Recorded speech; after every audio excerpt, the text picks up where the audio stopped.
সততার প্রতীক। পর্দা দুই প্রকার, যথা শারীরিক পর্দা ও আচরণগত পর্দা।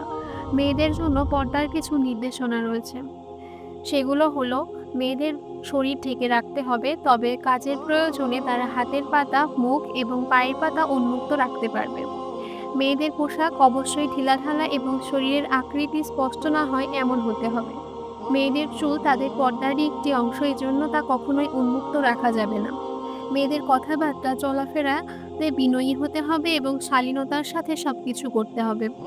হিজাব একটি পর্দা করার জিনিস এবং এটি একটি পবিত্র বস্তু, তাই তা এমনভাবে পরিধান করতে হবে যাতে আপনার পর্দা বজায় থাকে। হিজাবের মাধ্যমে কখনোই আপনার চেহারাকে আকর্ষণীয়ভাবে উপস্থাপন করবেন না। মনে রাখবেন, বোরখা মেয়েদের একটি পবিত্র জিনিস, যা আপনার পর্দাকে বজায় রাখার একটি বস্তু।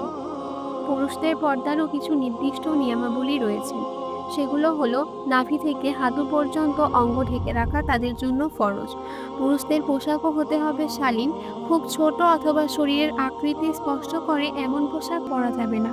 অশ্লীল আচরণ এড়িয়ে চলতে হবে। সর্বোপরি নিজের নজরকে হেফাজতে রাখতে হবে। আধুনিক সমাজে পশ্চিমা সংস্কৃতির প্রভাবে পর্দা করাকে স্বাধীনতা এবং আধুনিকতা বিরোধী বলে গণ্য করা হয়। অনেক মুসলিমেরই ধারণা, পর্দা করা অর্থহীন, পশ্চাৎপদতা অস্বীকার, নারীর অপমান বজায় রাখুন এবং অন্যকে তার যথাযথ সম্মান দিন। এই ছিল আজকের ভিডিও। কারোর ব্যক্তিগত সংস্কৃতিকে আঘাত করা ভিডিওটির উদ্দেশ্য নয়, বরং পর্দার বিষয়ে মুসলিমদের সচেতনতা বৃদ্ধির জন্যই ভিডিওটি নির্মিত। ভিডিওটি ভালো লাগলে একটা লাইক করুন। আপনার মূল্যবান মতামত উপস্থাপনের জন্য একটি কমেন্ট করুন। ধৈর্য সহকারে এত সময় ব্যয় করে ভিডিওটি দেখার জন্য আন্তরিকভাবে ধন্যবাদ।